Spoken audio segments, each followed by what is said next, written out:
Welcome to Monopolistic Competition, Chapter 16. Now, as soon as you read Monopolistic Competition, you should be wondering why that market structure got that name. And as you continue to read this chapter, hopefully that will become clear to you. All right, Monopolistic Competition. Let me show you the graph. Looks a little familiar, hopefully. Same graph as a monopoly, okay? So there's only one difference, not in the graph, but monopolistic competition, easy to enter and exit. If you know it's easy to enter and exit, something should be hitting you right now that's going to make it different than a monopolist. But anyhow, looking at this graph, we have the same marginal revenue below demand. Why? Because for monopolistic competition, even though they're price makers, just like a monopoly, to get more people to buy, they have to lower their price. When you think of monopolistic competition, just think of the fast food industry, because it's probably a good example that we're all familiar with. So marginal revenue below demand. Okay, you have your MC. As in every market structure, profit maximizer, MC equals MR. I take it up to the demand curve, and there's my price and quantity, okay? Now, anytime my price is over the ATC, you drop the ATC, you drop it for profit, I go from my price to the ATC to across, and there's my profit box. Again, same basic graph as a monopoly making money. This is monopolistic competition making money, okay? There's your profit maximizer, everything's okay. Do you produce where you're productively efficient? No. Where MC is crossing ATC, that's productively efficient, we are producing on this line, not over here, so we are not productively efficient, we're producing less.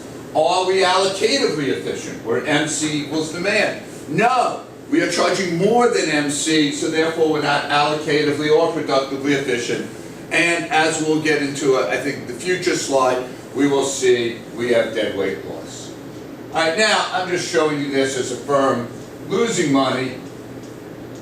And again, you take it, MR equals MC, up to the price and across, and then you take it to the ATC, and there is your loss box. Basically the same as a monopoly. So the great news is you get, for one graph, two industries.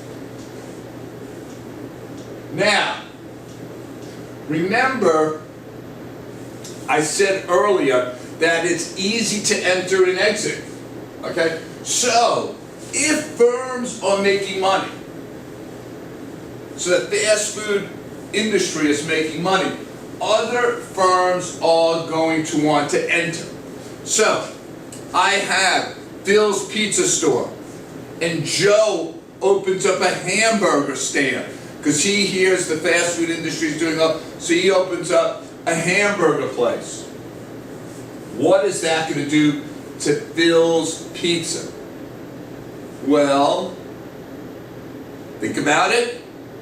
Is it going to influence my supply or demand?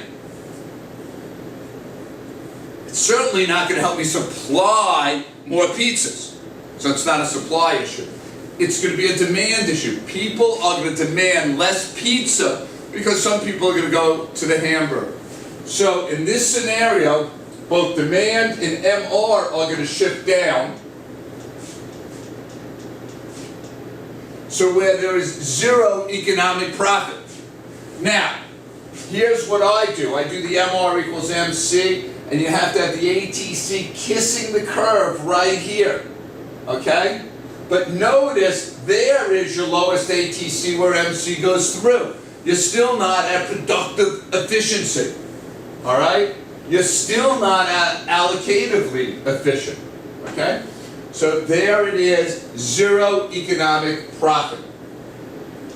So just like perfect competition, you have zero economic profit. You have zero economic profit in monopolistic. Now, however, if the monopolistically competitive firm would produce at its lowest ATC, where it was productively efficient, it would be here. However, it produces here. This gap is what we call excess capacity. That the firm has the capacity to produce more, but it doesn't. So again, I find where the MC crosses the ATC, that's where I'm productively efficient. I draw the line down. And the gap between where I produce and where I could produce at my most efficient is called excess capacity.